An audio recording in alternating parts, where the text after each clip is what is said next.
The war between Russia and Ukraine is, really a story of a large, powerful country attacking its smaller neighbor. Russia, led by Vladimir Putin, has long seen Ukraine not as a truly separate nation, but as a part of its historical sphere of influence. He feared Ukraine's growing ties to the West, especially its desire to join NATO, which of course is a defensive alliance of North American and European countries. Putin claimed he wanted to demilitarize and denazify Ukraine, which was honestly just a false pretext for a war of conquest. The real reason was to stop Ukraine's pivot toward democracy and Western integration and to reassert Russian dominance in the region, ultimately redrawing the security map of Europe through force. This conflict did not begin in a vacuum. Its roots stretch back to 2014 when Russia annexed Ukraine's Crimean Peninsula and backed separatists in the eastern Donbas region. For 8 years, a simmering conflict claimed thousands of lives. Then on February 24, 2022, Russia launched a full-scale invasion from the north, east and south, expecting a swift victory. Ukrainian forces, however, mounted a fierce and unexpected resistance, defending their capital, Kiev, and pushing back Russian troops.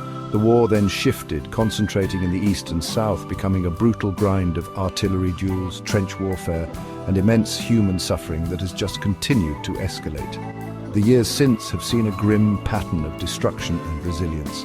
Ukraine has successfully recaptured significant territory, such as in the Kharkiv and Kherson regions in late 2022. Russia, in turn, has adapted its strategy, mobilizing hundreds of thousands of soldiers and shifting its economy to a war footing. It has pounded Ukrainian cities with missiles and drones, deliberately targeting civilian infrastructure like power plants and apartment buildings. The international community responded with massive sanctions against Russia and provided Ukraine with unprecedented levels of military and financial aid, turning a regional conflict into a global confrontation between autocracy and democracy. As the war entered 2025, the fundamental nature of the conflict remained unchanged, though its tactics had evolved. It is a fight for Ukraine's very existence as a sovereign, independent state. For Russia, it has become a costly and isolating crusade to achieve its imperial ambitions, regardless of the staggering price in lives and resources. The world watches as the fighting continues, a stark reminder of the fragility of peace and the devastating consequences when a nation's right to choose its own future is denied by a powerful and aggressive neighbor. The battle lines have become deeply entrenched, not just in the mud of the Donbas, but in the political ideologies that divide the modern world. The year 2025 began with a dramatic shift in Ukrainian military strategy, demonstrating new capabilities and a willingness to take the fight deep into Russian territory. This was most evident in early June with a meticulously planned operation codenamed Spiderweb. Over the course of a single day, Ukraine unleashed a swarm of 117 drones, launched from concealed positions against 4 major Russian air bases. These targets, some located as far as 2,500 miles from the Ukrainian border, were home to Russia's prized long-range strategic bombers. The attack was the culmination of 18 months of planning, a testament to Ukraine's growing sophistication in asymmetric warfare and intelligence gathering. The results of Operation Spiderweb were staggering, sending shockwaves through the Russian military command. Analysts estimate that the coordinated strikes destroyed or severely damaged at least 41 Russian aircraft. This included valuable Tu-160, Tu-95 and Tu-22 M3 bombers, the very planes Russia uses to launch cruise missiles at Ukrainian cities. The financial cost to Russia was estimated at an astonishing $7 billion. One military expert noted that achieving such a level of destruction against protected air bases would typically require the use of tactical nuclear weapons. This single operation reportedly damaged a significant portion, perhaps up to 10% of Russia's entire strategic bomber fleet. Just days after crippling Russia's air power, Ukraine struck another symbolic and strategic target. On June 3rd, Ukraine's security service, or SBU, successfully attacked the Kerch Bridge for a third time.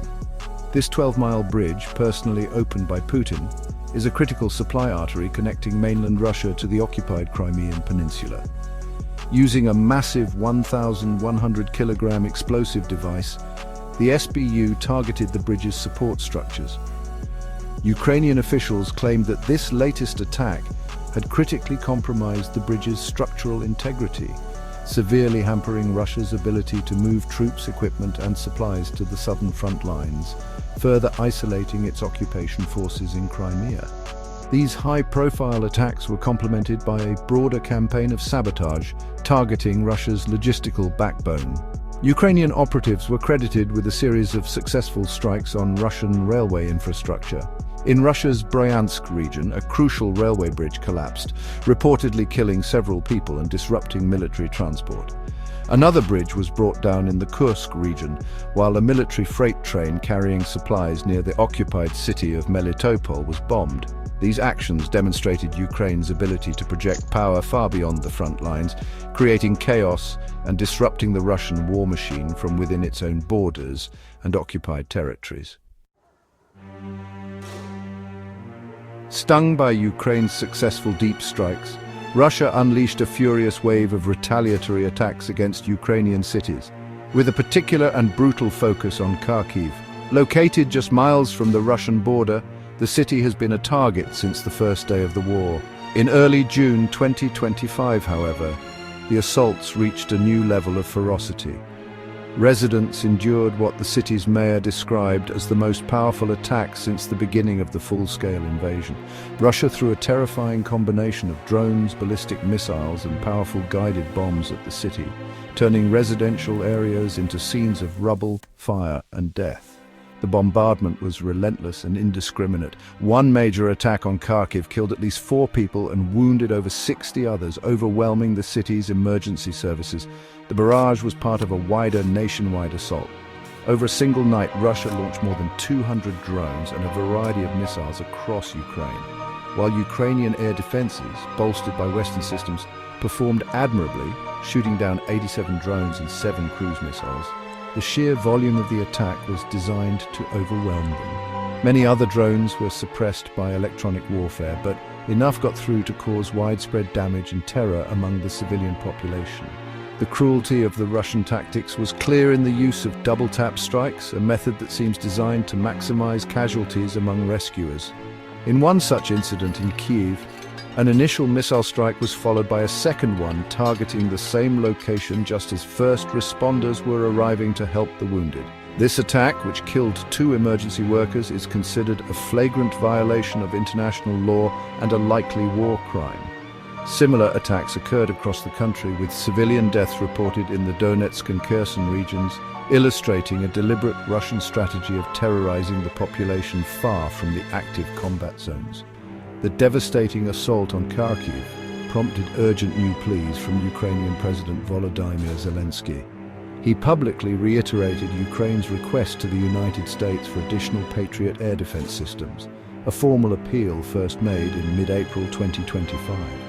He argued that with more of these advanced systems, Ukraine could create a protective dome over its major cities, saving countless lives and preventing Russia from terrorizing its people with impunity. The attacks underscored a harsh reality of the war. As Ukraine becomes more effective at striking military targets, Russia responds by escalating its attacks on Ukrainian civilians, a grim cycle of violence with no end in sight. While Ukraine demonstrated its new long-range strike capabilities, the situation on the vast front line remained a brutal and bloody stalemate in mid-2025. The fighting was characterized by incremental gains and losses, with both sides expending enormous resources for control of small villages and strategic highways. Russian forces continued their grinding offensive operations, making confirmed, albeit minor, advances in the northern Sumy region and in several directions across Donetsk Oblast. Their primary focus remained on key hotspots like Chasiv Yar and the area around Vovchansk in the Kharkiv region, where they sought to press their advantage. Ukraine, however, refused to cede the initiative entirely. Despite being on the defensive in many areas, Ukrainian forces conducted successful localized counterattacks. They managed to push back Russian troops near the city of Toretsk in the Donetsk region and launch counteroffensives to regain lost ground in Sumy. The Ukrainian military also reported significant successes in aerial combat and counter-battery fire, claiming to have shot down a modern Russian Su-35 fighter jet over the Kursk region and destroyed 3 valuable Iskander missile systems. This back-and-forth fighting highlights a war of attrition, where neither side currently possesses the overwhelming force needed for a decisive breakthrough. Away from the battlefield, the prospects for peace appeared just as bleak. Diplomatic efforts have completely stalled, with both sides entrenched in their positions. The Kremlin continues to insist on its maximalist demands, which include not just territorial concessions, but a fundamental change in Ukraine's government and its foreign policy alignment, conditions that amount to a Ukrainian surrender. Russian officials consistently blame the United States and European nations for prolonging the war, ignoring their own role as the aggressor. This rhetoric suggests that Moscow is not genuinely interested in a negotiated settlement, but is instead playing for time, hoping Western resolve will crumble. This diplomatic impasse was starkly illustrated by a dispute over a planned prisoner exchange. A meeting to discuss the swap of thousands of fallen soldiers' bodies and prisoners of war was supposed to take place in early June, but it collapsed amid mutual accusations. Russia claimed Ukraine failed to show up, while Ukraine accused Russia of dirty games. Meanwhile, international partners continued their support for Ukraine. Canada announced a new military aid package, and the United States signaled a willingness to tighten sanctions. Yet it is clear that economic pressure alone is not enough. Without a decisive change on the battlefield or a major political shift in Moscow, the war will continue its grim march, with a just and lasting peace remaining a distant hope.